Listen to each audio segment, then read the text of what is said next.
Welcome to Soil and Soul, a Catholic Passage podcast. Before beginning today's episode, we give God the first fruits of time and attention by listening to His Word and reflecting upon it with one of our spiritual fathers. May you be blessed with the Lord in your minds, on your lips, and in your hearts to bear the fruit that eternally Hello, endures. this is Father Patrick Boehm, and I'm a priest of the Diocese of Sioux City, Iowa. Today, for September 17th, Wednesday of the 24th week in Ordinary Time, I'll be reflecting on the responsorial psalm from daily Mass, which is Psalm 111, verses 1 through 6. How great are the works of the Lord! I will give thanks to the Lord with all my heart, in the company and assembly of the just. Great are the works of the Lord, exquisite in all their delights. Majesty and glory are his work, and his justice endures forever. He is one renowned for his wondrous deeds.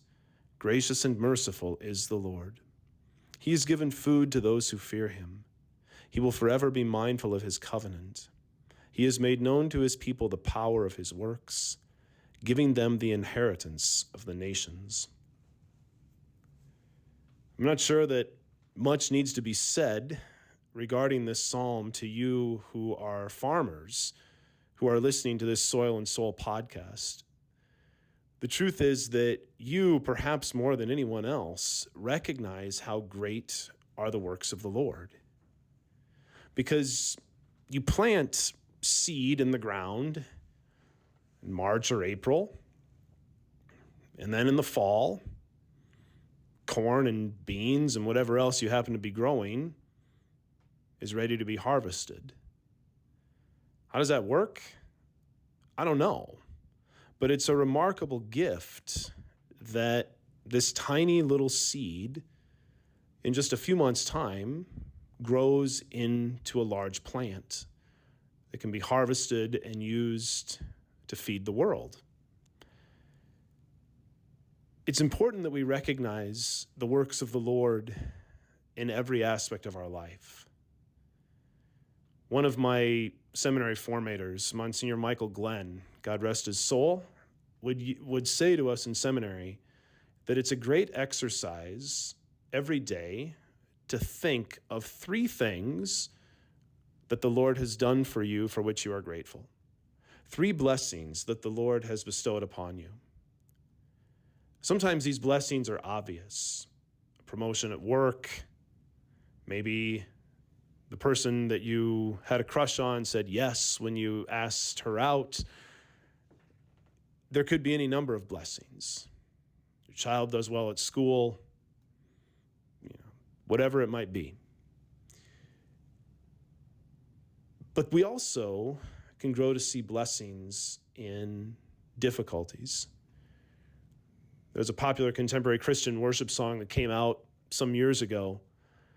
The key line to this song was, "What if our blessings come through raindrops? What if our healing comes through pain?" Do we see the greatness of the Lord in the struggles of life, in tragedies, in difficulties? Because in those difficulties, kind of like I said on Monday, the memorial of Our Lady of Sorrows, we are given an opportunity to unite our sufferings to the suffering of Christ. And all of a sudden, these challenges and struggles in our life become redemptive because they are united with Christ, the Redeemer. How great are the works of the Lord! All throughout the world, all throughout creation, we see the magnificence of God. May we rejoice today in his good works, and may we thank him for his blessings, even when those blessings come through raindrops. Take a moment to recall that one does not live by bread alone, but by every word that comes forth from the mouth of God. Pause to reflect upon God's word to you today. Did you notice anything captivate your attention or stir in your heart? While reflecting, share your thoughts with God. When you are ready, resume this podcast. Sit back, relax, and enjoy today's episode of Soil and Soul. God bless you, and thank you for joining us.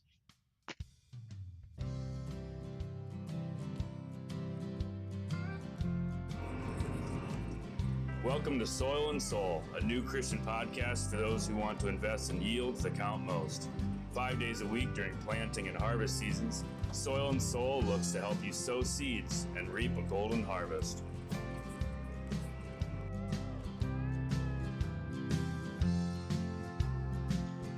All right, welcome to Soil and Soul and the first episode of Wednesday's World Concerns. I'm Aaron Lorch, and I've got Kayla Venner with me. How are you today, Kayla? Good. So far, so good. Good. Just busy, right? Just busy. It's always my life. I feel like that's anybody's this time of year. Yeah, In agriculture, maybe.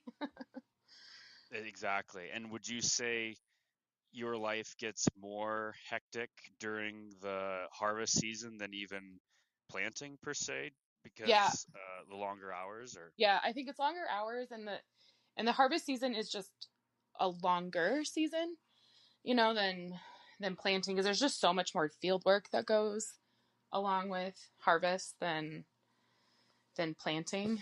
I mean, yeah, because there's I just it just agree. does, you know what I mean? Like there's the harvest, and then there's baling and tillage, and and then Yeah. throw livestock in there too. Why don't you? And it's Well, just exactly. the Yeah, cherry and on for top. I know well, yeah, in our operation, I don't know, you guys have some pit barns. So are you guys getting rid of cattle throughout the year, Yeah, staggered all the way throughout? Yeah, yeah, okay, getting yeah, things in, putting those in.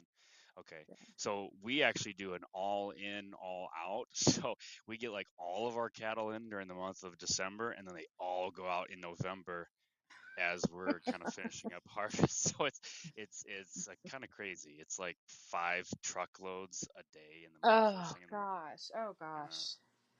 so for the whole And you month. just So hope that harvest sort of it's is done, wrapping up, or it's and it never is. No, slower hardly ever. than. Yeah. Yeah. Usually where we're at, it's like usually it's starting to get cold, and we start getting some snow, maybe even or freezing up. That's our luck, and then you're trying to get out there and finish the corn right after you hurry up and get the trucks on the road with the cattle out, and it's Thanksgiving coming up, and you're still trying to do tillage even if you're done with harvest. So it's just every year's different. Last year was Sure. so dry, we got done around Halloween or so, way earlier Yeah. than normal for Right. us. Right. I remember that it was same here. That it was very similar to that. It was just I do remember just being done so much sooner than previous years, which was always kind of Yeah. nice to feel like you could breathe a little bit before the next thing happened. Exactly. And the question that I asked you about how hectic it gets, and from your perspective, kind of leads us into our topic for today, Wednesday World Concerns. And for the listener, if you didn't listen last spring and you're curious, to clarify what we're looking at each week for Wednesdays, so often in the farming and agriculture world, and like a lot of other industries, we can get kind of narrow minded and really just focus on what's right in front of us, and the people and the culture and the mentality and the even the seasonality right now. Everybody in this area, whether you're involved or not, you're kind of all in. It's harvest. Like, people driving down the road know they're going to be a lot of equipment on the road, and they got to be watchful and slowing down. And we got to be mindful likewise too of people on the road. But it's just that hecticness, and you got different hours at the cooperative elevator if you work there, and the John Deere dealerships and any other ag business. They might change their hours just to accommodate harvest, and the farmers are obviously involved with that with longer hours. And so one thing about world concerns is that we can get so narrow minded with blinders that it's important to take a step back and realize there's so much else to kind of keep in mind and keep in our hearts and have an understanding. And that could be on the other side of the world. And we'll have interviews possibly with people that do mission work or have influence or insight into some of those things. But it also takes in mind something that could be more localized wherever you live, on more of a like a family unit, just looking at another perspective. And Scott Sybil and I talked about this a little bit last spring, somewhat, but it's great that we have Kayla Venner now here, who is going to be able to offer a little bit different perspective. So Kayla and I both thought this was a good little topic off the cuff for today, as we kind of enter the busyness of harvest, the first inklings of it, and kind of what's on your mind. So when you think about harvest, Do you have a different, I mean, first off, your perspective might be a little different, but has your perspective changed from when you first met your husband, Scott, and through now over the years, and even maybe when you were younger? Yeah, so I didn't really talk about it when on Monday's episode with Father, but I did grow up on an acreage. My dad was a hired hand for a farmer for, gosh, a long time, 20 something years maybe, until he decided to, the farmer decided to just end that operation. And then my dad works in town at an, an egg related business. And so I grew up knowing harvest and being involved with it. I always said I was the girl who lived on a farm not by choice. And so I didn't always like take Yeah. advantage or take appreciation to maybe harvest. I always thought it was really cool going and having supper in the field. Um, having little picnics because kids love that. They love going to the field and doing field meals. Now, I don't know how much my mom always loved that, being on that now that I'm in that role doing field meals. It's a little that perspective has changed a little bit. So, but as far as like it has changed, like you had said that from being little and being around, Scott and I dated all through high school. So I knew that if we were to get married, that this would become my life. Now, however, I still think I had the mindset of what I was when I was younger, that I didn't fully understand how consuming the farm life and then specifically harvest could be. So it did take a while to get to really, I had to take that mind shift a little bit more because I wasn't directly involved, nor was my family. Like, it wasn't our farm operation. So that's very different. Like when it's not directly your own farm operation, so it doesn't really become your overall life in a way. Whereas Is there a like now, detachment a little bit? yeah, I think so. I think so because I was just like, oh, my dad works for a farmer. I mean, my dad put in a lot of hours Oh yeah. with him. So I think there was some of that detachment a little bit because none of it like we particularly owned. Whereas now it's full on because this is our livelihood. So yeah, my perspective definitely changed. And then it changed a lot from working full time teaching to now in the last year staying home and being more involved. I'm still like, I mean, I'm not out there running a tractor or anything. My husband probably will say like yet. He's like, give it time. Yeah. And I was like, I don't know. So there's something funny about that. Well, first I'll ask, did you ever have an intention to, or has there always been, so it just hasn't happened, or maybe it did in the past, or is, you know, I think you said this with Father Feller on Monday, but every family's a little different. I mean, I know some farmers' wives that put in basically just as many hours as their husbands and some of the workers do. I mean, they're running the tillage rigs, they're running the combine, whatever. And then there's other wives that have a in-town job and they don't hardly know, they know what a combine is, but I mean, but they're pretty close to a town dweller, if you will, as far as some of the other involvement with the operation. And then there's many, many, many that are somewhere in between that. Yeah, so that's actually a really good like scale to use. I was very much on the like I worked in town, I did, I was running the kids, I was doing all of that. And then he just did everything like farm operation. And then the random times that like, I would bring, supper out. My mother-in-law has always stayed home and worked from home or worked the business side of the farm from home since with very early on in their marriage. She did work in town for a couple of years, but otherwise she has actually the majority of their marriage has been her being a farm wife and working that side of it. So as far as like any of that, as far as like field meals or any of that, I was pretty removed from that unless I needed the random times to bring a meal out. Okay. And then as I just got like more into this and a little more settled in the kids, and then it really turned like when the kids were getting old enough and they, sometimes the only way to see dad is to just go to the field and Exactly. Yeah. spend, supper out there, let them have, everybody gets their turn of riding in Yep. whatever the equipment Oh is. yeah. And then you're like, okay, well, I guess we'll see you in the morning.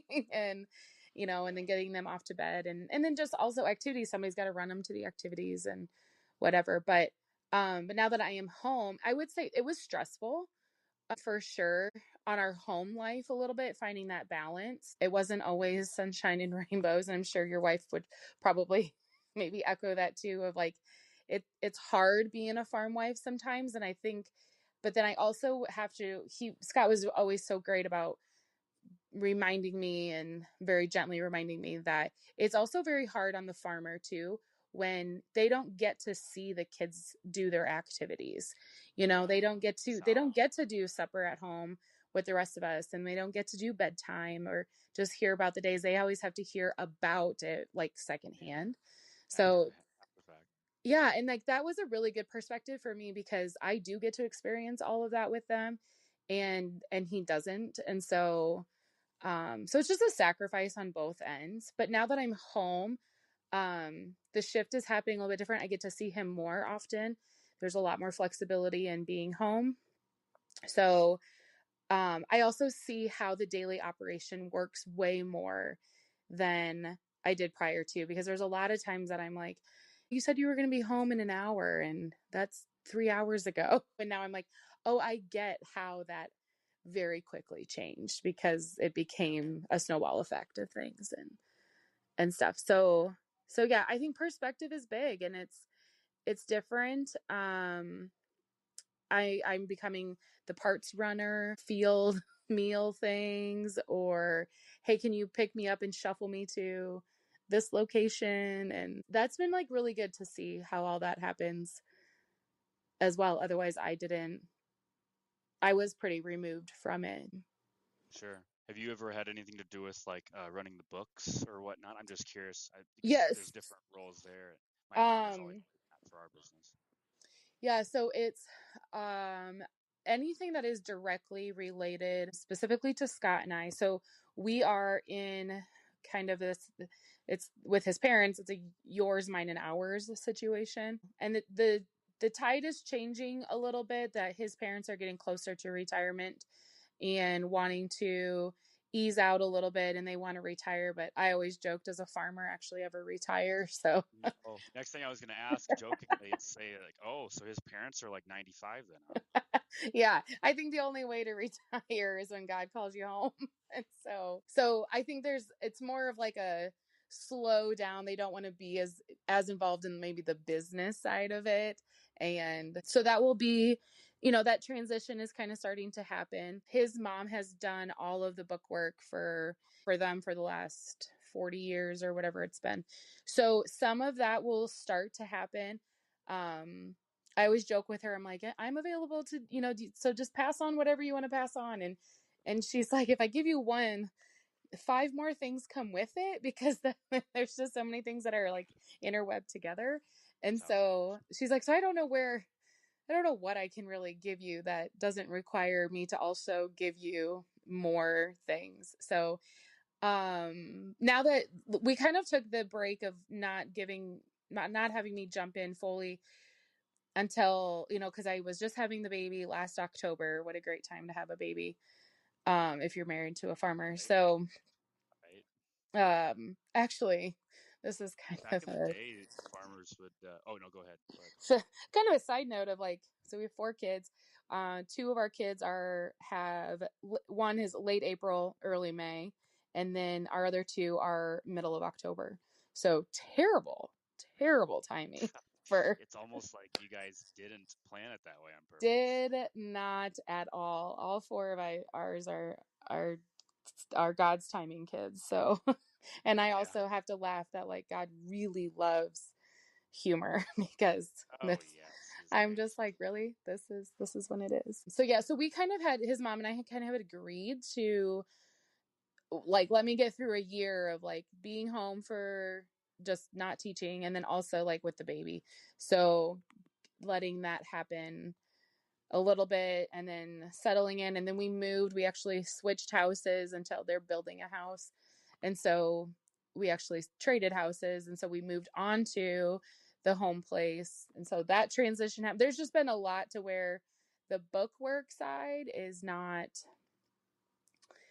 overly a priority, and we can just kind of keep trucking along. And so eventually though, that will be kind of my vocation for home, I guess, Yeah, since I'm that here. makes sense. Yeah. The when I kind of interjected when you were about to talk about that funny instance where how you guys end up timing your Oh kids, yeah. not intentionally, right? It Yeah. was actually very related. I was going to come up with my own aside there that my wife's grandma, so on her dad's side, had some farming background, and um, the kids back in the day, generationally here ago, they actually they actually were purposefully born right in the shoulder seasons. I mean, and that happened actually a lot back in the day. I've heard of other cases that way too. Like you would never hear about, you'd always have winter babies or you'd have Yeah. summer babies. Yeah. And a lot of that was because it's like, okay, well, let's be honest, dad is not going to be dad during the peak times, especially harvest. He's just not even going to be available. It was just culturally and they didn't have cell phones, they didn't have instant messengers or any way of communicating. They probably even have CB radios at one point. You know what I Right. mean? So the whole communication thing was a little bit of a struggle, and work was harder back then too. It was a lot more physical, and they Yeah. probably put in a lot of hours, but just harvest would have taken a lot longer, even with less acres involved. And so I just think about how the culture has changed a little bit too, where men in general, in and outside of agriculture, are kind of more culturally accepted and even expected to take on a lot of the household roles and a different side of the parenting than maybe a couple generations ago. And Yeah. these are all good things, right? And so there's more of a blending in and out. And obviously, there's a lot of women that are in the workforce now too that you didn't see as much again generations ago, a while back. So things have changed.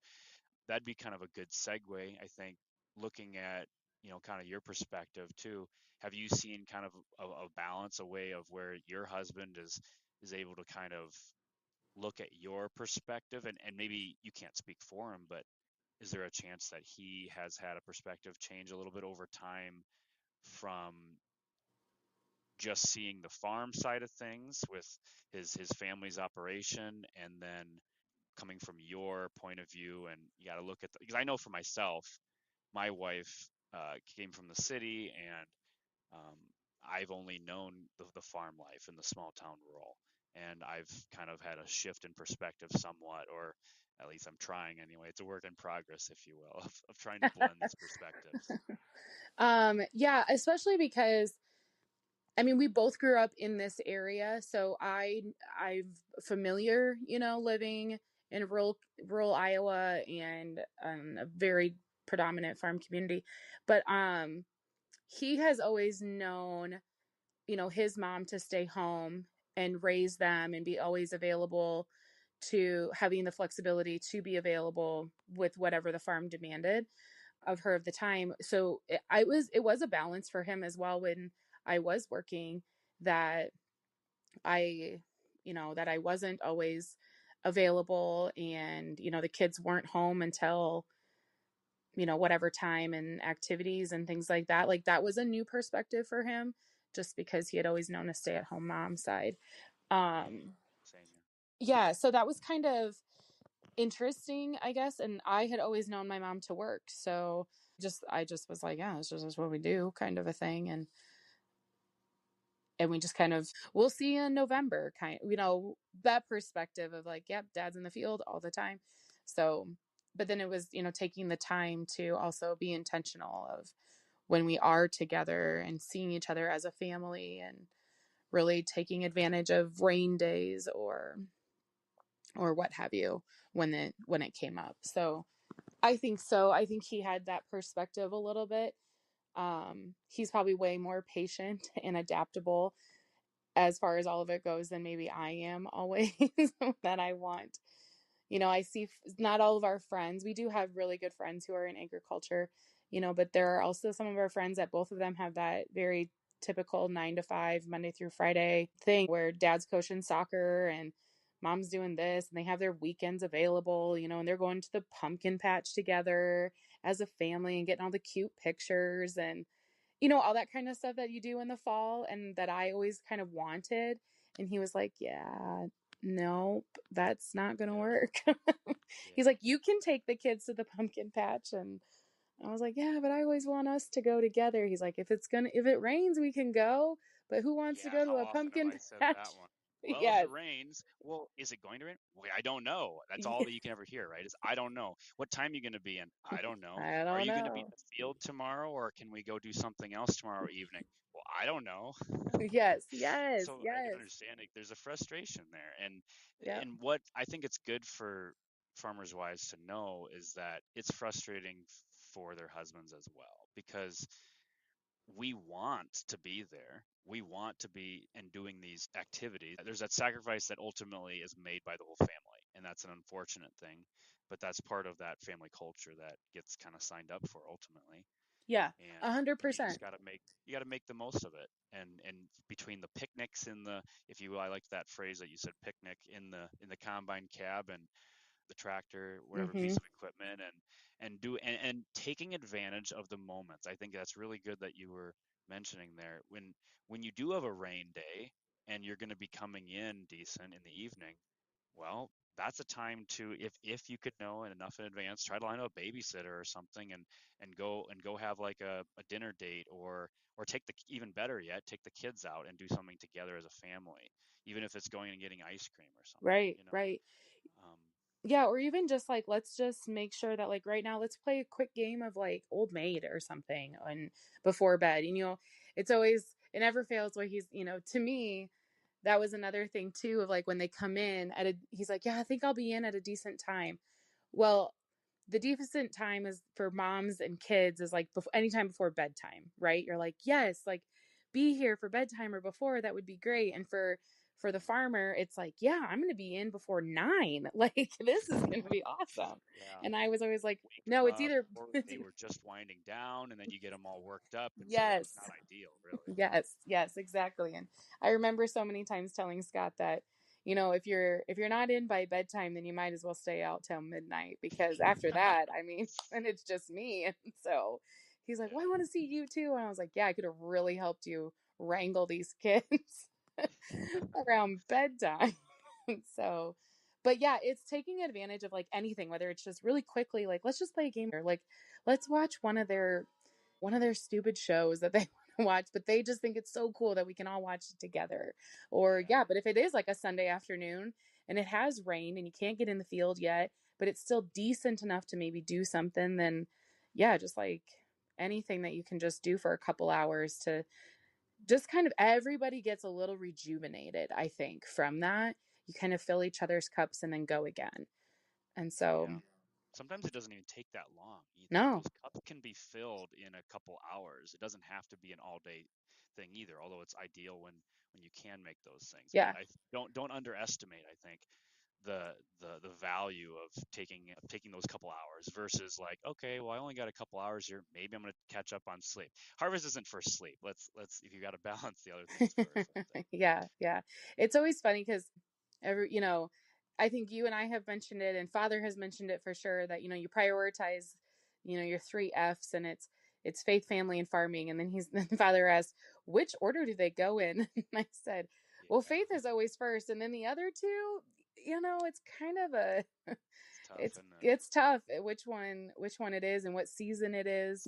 It's supposed to be Um, family, but family, then but you you have have to to do the also farm because it's realize. just so intertwined and the farm feeds the family. And yeah, it's hard. It's a hard balance, but then it's so cool like when you see your kids get it.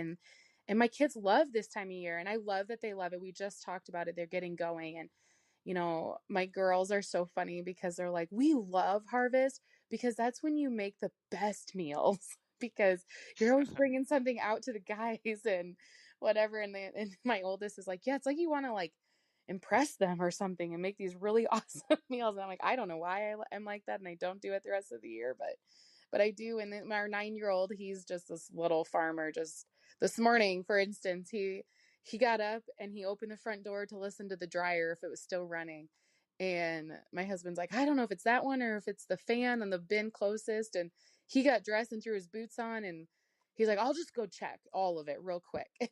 I mean, it's like 6:45 in the morning, and that 9-year-old is just running around the yard trying to figure out if the dryer's still going. And so it's cool. It's so cool to see that. And so then my perspective of like, okay, it's all worth it. It like nobody has resentment, towards the farm, and they love our way of life. So Yeah.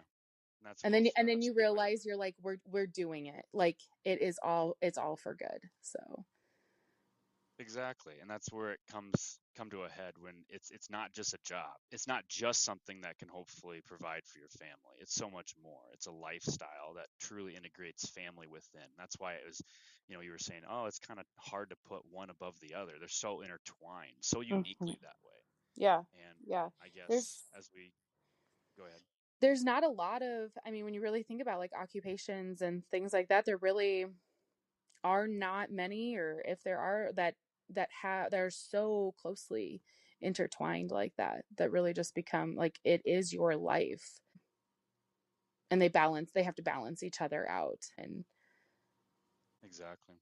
Yeah, and I think that's probably a good way to segue out at our end here for talking about half hour here. And I think for the listener, I just whether you are directly involved in farming and you're just kind of getting the equipment ready, or if you've already started, we wish everyone a very healthy and happy and safe harvest. But then also, if you're a listener that is more remotely involved in agriculture, or even not at all, we wish everyone a safe fall season and a blessed time together as a family, truly integrated. yeah, I think so too.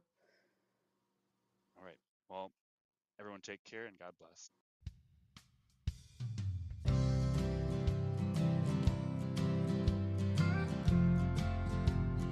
Thank you for joining us for this episode of Soil and Soul, and we hope that it blesses you. Please stay tuned during the week for the other daily shows that we offer as part of this special ministry project we're providing during the peak seasons of planting and harvest. Also, if you'd like to find out more about Catholic Passage, how you might collaborate with us, or even support our mission, please visit us at CatholicPassage.com. Most importantly, you can support us with your prayers. We'll be praying for you. Please pray for us.